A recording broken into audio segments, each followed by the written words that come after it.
Terpantas, terkini dan sahih. Bila-bila masa, di mana jua. Berita di jari. Subscribe YouTube Bulletin TV3. Assalamualaikum dan salam sejahtera. Saya Hawa Rizwana Rizwan. Anda sedang menonton Buletin 1.30. Tajuk utama tengah hari ini, Badan Perundangan Selangor tiada kuasa gubal undang-undang jadikan seks luar tabi'i sebagai jenayah. Individu sebar kenyataan mengelirukan berhubung suntikan vaksin COVID-19 boleh didakwa.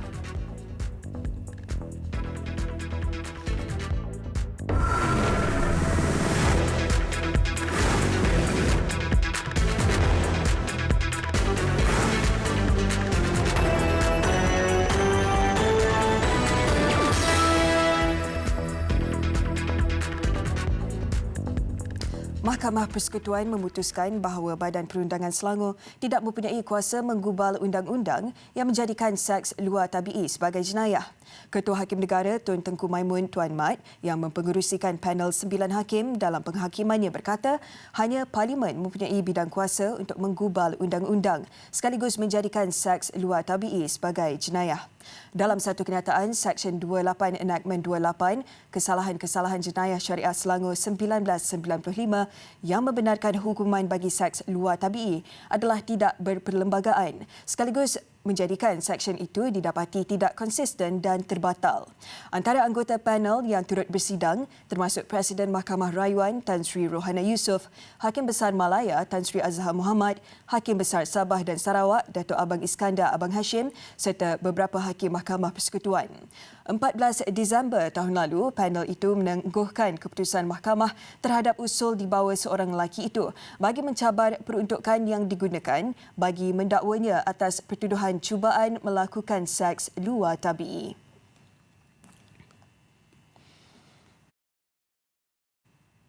Individu yang menyebarkan kenyataan mengelirukan mengenai suntikan vaksin COVID-19 boleh didakwa mengikut Seksyen 505-B Kanun Keseksaan dan Seksyen 233 Akta Komunikasi dan Multimedia 1998.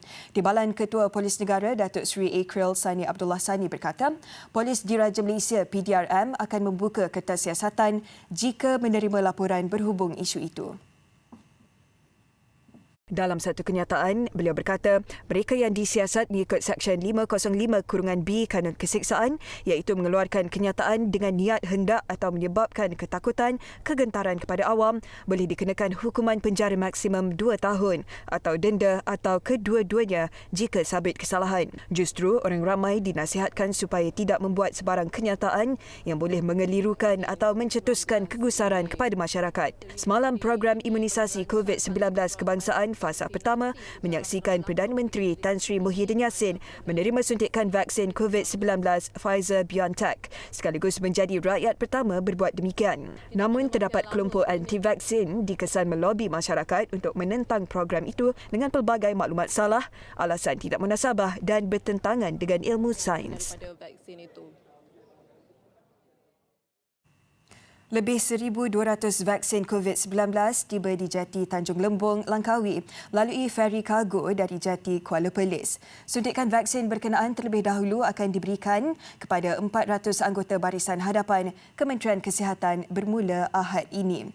Dalam pada itu, lori syarikat swasta yang membawa vaksin Pfizer-BioNTech tiba di Jati Kuala Perlis pada jam 9.30 pagi tadi. Ia berlepas dari lapangan terbang antarabangsa Pulau Pinang jam 7 pagi dengan kawalan ketat pasukan keselamatan. Feri kargo yang membawa lori berkenaan kemudian berlepas ke Langkawi pada pukul 10 pagi dan diiringi bot polis Diraja Malaysia. Ahad ini, anggota Barisan Hadapan KKM di Langkawi akan menerima vaksin di 3 lokasi iaitu Hospital Sultanah Maliha, Klinik Kesihatan Kuah dan Klinik Kesihatan Air Hangat.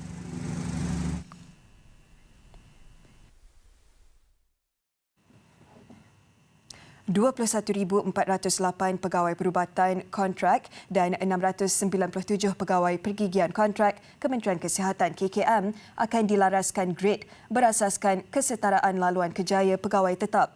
Ketua Setiausaha KKM Datuk Muhammad Syafiq Abdullah dalam satu kenyataan berkata, pelarasan grade itu membabitkan pegawai perubatan kontrak grade UD41 ke grade UD43, manakala pegawai pergigian kontrak grade UG41 ke grade UG44.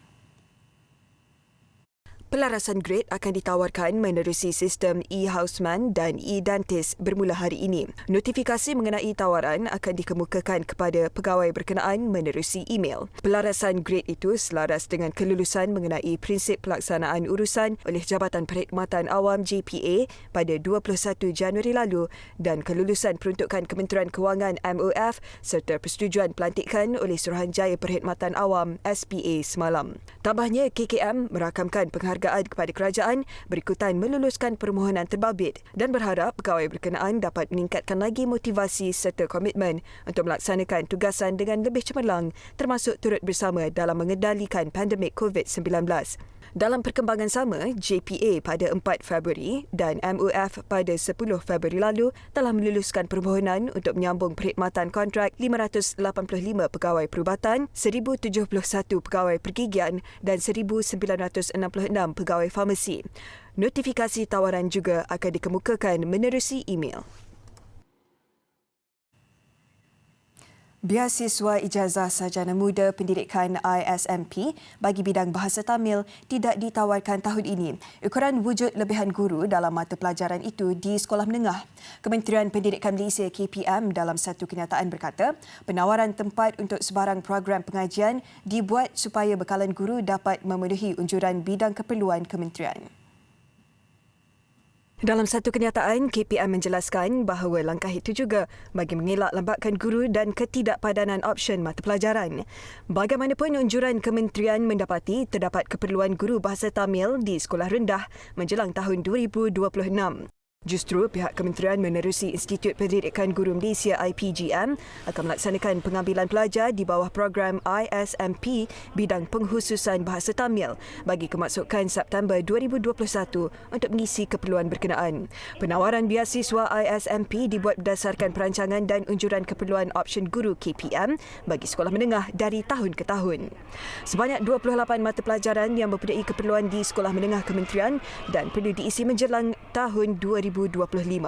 Penawaran program beasiswa itu akan dibuka secara dalam talian bermula 1 hingga 31 Mac depan. Tidak sampai separuh rakyat Malaysia mengisi maklumat banci penduduk dan perumahan Malaysia bagi tahun 2020 menerusi sistem dalam talian e-Census. Selain berdepan Perintah Kawalan Pergerakan PKP, penganalisis berpendapat antara faktor sambutan kurang memberangsangkan itu mungkin disebabkan kesibukan menguruskan keluarga selepas terkesan dengan pandemik COVID-19. Wartawan Salina Zakaria ada laporannya. Menurut Jabatan Perangkaan DOSM, hanya 10.45 juta atau 35% daripada 32.7 juta rakyat negara ini mengisi maklumat dalam e-Census. Sebab mungkin ini fenomena baru kot untuk semua orang. Jadi sedia maklum tak semua orang pandai tentang komputer. Dan ada mak bapak yang duduk berjauhan daripada anak-anak. So, mak bapak ni yang tak pandai komputer, mengharapkan anak-anak dia isilah. Tapi anak-anak mungkin sibuk kot dengan tentang kerja. Dan sekarang ni sibuk mencari rezeki kan. Sebab COVID kan. Nak balik kampung pun tak boleh. Untuk umur macam saya, mungkin tak ada masalah. Cuma dari segi umur macam saya, dalam golongan 30 ke 35, kita kurang pengetahuan. Maksudnya awareness daripada pihak yang berkaitan untuk beritahu yang adanya borang banci ni untuk diisi. Kehilangan pekerjaan dan memikirkan cara menyara kehidupan seharian mungkin antara faktor mereka terlepas pandang mengisi borang bancian. Ahli Jawatankuasa Fakulti Pembangunan Manusia FPM, Universiti Pendidikan Sultan Idris UPSI, Profesor Saeedah Siraj, menggalakkan orang ramai mengisi e-Census borang bancian sama ada secara dalam talian atau secara bersemuka. Ini amat penting ya kerana mengisi borang bancian ini untuk menentukan apakah bentuk bantuan terutamanya kepada mereka yang memerlukan bantuan. Oleh itu, apabila kita mengisi borang ini, maka menunjukkan bahawa kita telah mempunyai kesedaran sebagai seorang rakyat Malaysia dan kita membantu rakyat-rakyat yang lain untuk bangun dan juga membantu kerajaan dalam memberikan bantuan serta membantu kerajaan untuk menyusun program-program pada masa akan datang.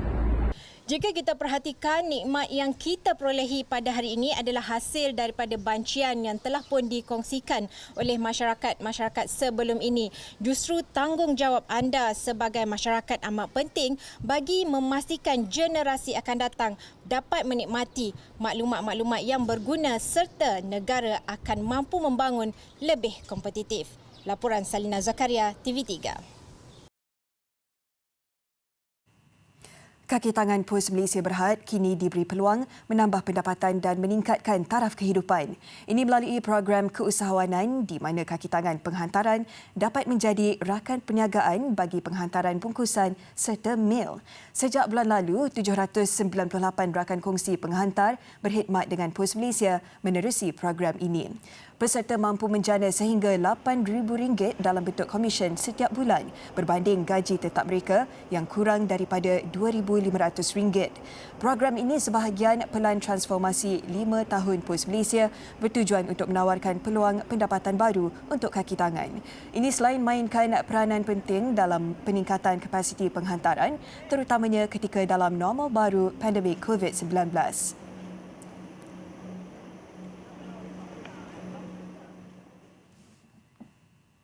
Syarikat penerbangan Firefly kembali memperkenalkan perkhidmatan Firefly Air Cargo bagi memenuhi permintaan tinggi terhadap perkhidmatan penghantaran pantas.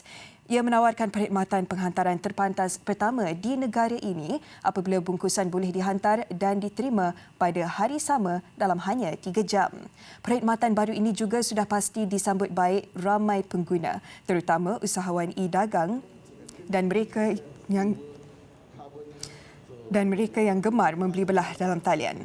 Firefly Air Cargo menggunakan servis penghantaran kargo premium untuk menghantar bungkusan mengikut jadual penerbangan harian dengan tawaran harga servis bermula RM50 untuk bungkusan 2 hingga 5 kilogram. Setakat ini, beberapa kaunter Firefly Air Cargo termasuk di lapangan terbang Sultan Abdul Aziz Shah, Subang dan lapangan terbang antarabangsa Pulau Pinang menyediakan servis penghantaran berkenaan. Tidak hanya syarikat korporat, ia turut ditawarkan kepada jurujual dalam talian dan individu persendirian.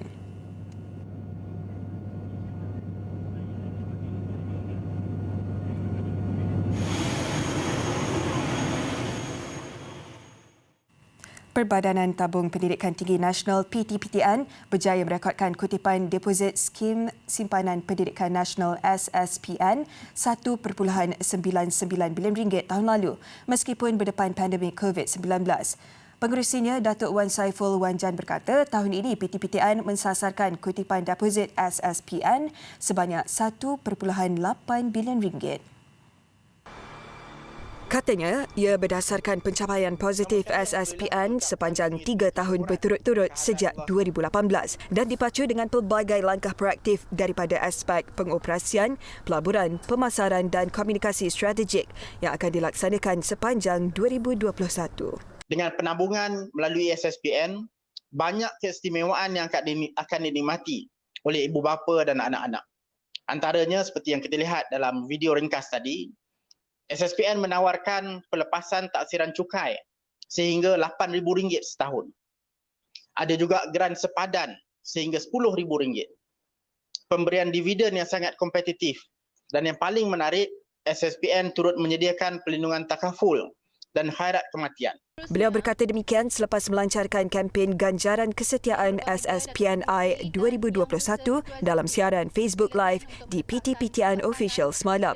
Tambah beliau, pemberian dividen SSPN sebanyak 4% itu diharap akan menjadi skim simpanan itu sebagai pilihan utama untuk simpanan pendidikan anak-anak. Pendeposit boleh membuat semakan dividen di penyata SSPN masing-masing melalui portal rasmi www.ptptn.gov.my mulai CTI cepat ini. Sementara itu, beliau turut memaklumkan PTPTN menawarkan ganjaran kesetiaan SSPNI 2021 pada kadar 1%. Ia sebagai hadiah istimewa dan tanda penghargaan PTPTN kepada pendeposit yang membuat simpanan dalam jangka panjang. Ganjaran kesetiaan 1% itu adalah bagi pendeposit SSPNI yang membuat simpanan terkumpul dalam tempoh promosi dengan jumlah minimum sebanyak RM500. Tempoh promosi itu bermula semalam hingga 30 April depan dan layak disertai pendeposit yang membuka akaun SSPNI sebelum 2018. Besar impaknya. Tular selepas hasilnya. Pantas menampilkan prosiding ini secara dalam keuangan maya. Berita di jari. Subscribe YouTube Bulletin TV3. Laporan antarabangsa di Buletin 1.30. Penerima vaksin COVID-19 Pfizer-BioNTech di England yang sudah menerima 2 dos suntikan menunjukkan tindak balas antibodi yang kuat. Perkara yang dimaklumkan kumpulan penyelidik itu sekaligus memberi keyakinan amat tinggi terhadap keberkesanan vaksin berkenaan. Hasil kajian Imperial College London menunjukkan 87.9% individu berusia lebih 80 tahun diuji positif antibodi selepas menerima 2 dos vaksin itu. Lebih memberangsangkan jumlah itu meningkat kepada 95.5% bagi penerima vaksin berusia di bawah 60 tahun dan 100% bagi mereka yang berusia di bawah 30 tahun. Tahap antibodi adalah sebahagian daripada imuniti, di samping vaksin itu juga dikesan turut menghasilkan pelindungan sel T yang kuat.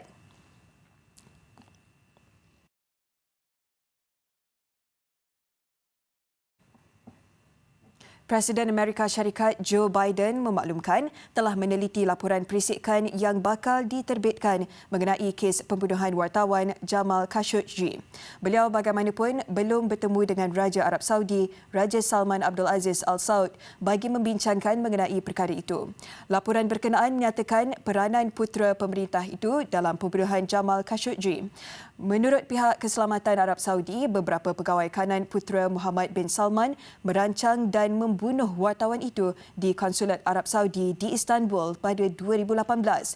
Justru Biden menegaskan akan menyusun semula hubungan Amerika Syarikat dengan Arab Saudi. Ia termasuk mengetepikan kebergantungan bekas Presiden Donald Trump pada putera Muhammad dengan berurusan secara terus dengan Raja Salman.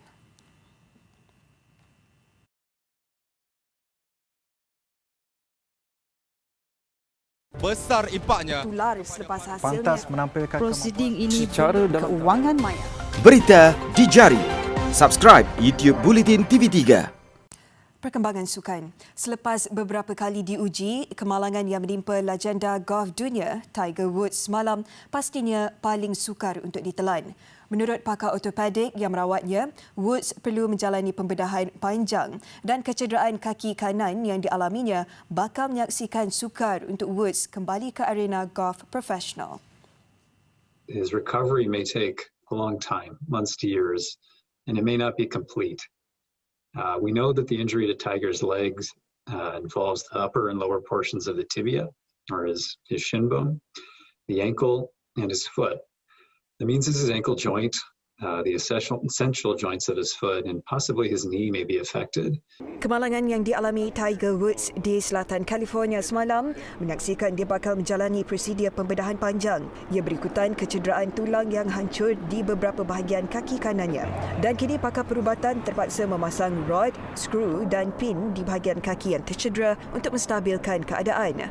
Selepas beberapa isu sebelum ini yang menyaksikan kebangkitan semula Woods dalam arena golf dunia, kemalangan yang menimpanya kali ini adalah detik paling sukar yang perlu ditempuhi. Malah berdasarkan penelitian yang dibuat pakar, karier Woods selaku pemain golf profesional mungkin berakhir. Personally, being a very big Tiger Woods fan, I would say, unfortunately, it's very, very unlikely that he returns to be a professional golfer after these injuries. It really would be difficult for any golfer, but as you said, his age, his multiple back issues, this is going to be a very long road ahead if he chooses to attempt to return to his previous level of golfing. Dua lagi perlawanan Liga Juara-Juara Eropah berlangsung awal pagi tadi. Manchester City jelas tidak berdepan masalah besar ketika menundukkan wakil Jerman Borussia Mönchengladbach di tempat lawan. Sementara gegasi Sepanyol Real Madrid dipaksa bekerja keras sebelum meraih kelebihan menerusi kemenangan 1-0 ke atas Atalanta. Beraksi di tempat lawan, Real Madrid seharusnya memanfaat kelebihan awal selepas Atalanta kehilangan Remo Freuler yang dilayangkan kad merah pada minit ke-17. Namun segala asakan yang dilancarkan Real berjaya dikekang Atalanta walaupun terpaksa beraksi dengan 10 pemain. Sehinggalah pada minit ke-86, Real akhirnya memecah kebuntuan. Percubaan Ferland Mendy dari luar kotak penalti terus menerjah gawang Atalanta. Pertemuan kedua Real dan Atalanta akan bersambung 17 Mac nanti. Dalam pada itu, Manchester City turut meraih kelebihan jaringan tempat lawan selepas merakam kemenangan 2-0 ke atas Borussia Mönchengladbach. Membuka jaringan pada minit ke-29 hasil jaringan Bernardo Silva yang bernaduk masuk hantaran Joao Cancelo. Bersambung babak kedua, City tambah selesa selepas Gabriel Jesus menggandakan jaringan pada minit ke-65. Bekalan selesa menjelang aksi timbal balik di Etihad Mac nanti. Turut berlangsung awal pagi tadi, satu perlawanan Liga Eropah mempertemukan Tottenham Hotspur menentang wakil Austria Wolfsberger AC. Selepas kemenangan 4-1 pada perlawanan pertama minggu lalu, Spurs nyata tidak memberi ruang kepada Wolfsberger pada aksi di London. Bermula dengan jaringan Dele Alli, Carlos Vinicius cemerlang meledak tambahan 2 gol selain 1 gol menerusi sentuhan Gareth Bale. Kemenangan 4-0 yang dicipta menyaksikan Spurs mara ke pusingan seterusnya dengan agregat 8-1. Terus patuh SOP dan jaga diri. Sama-sama kita kekang penularan COVID-19. Menutup Buletin 1.30, saksikan kajian dan inisiatif rawatan bagi merawat bekas pesakit COVID-19 yang hilang deria bau dan rasa di Perancis. Saya Hawa Rizwana Rizwan. Assalamualaikum dan salam hormat.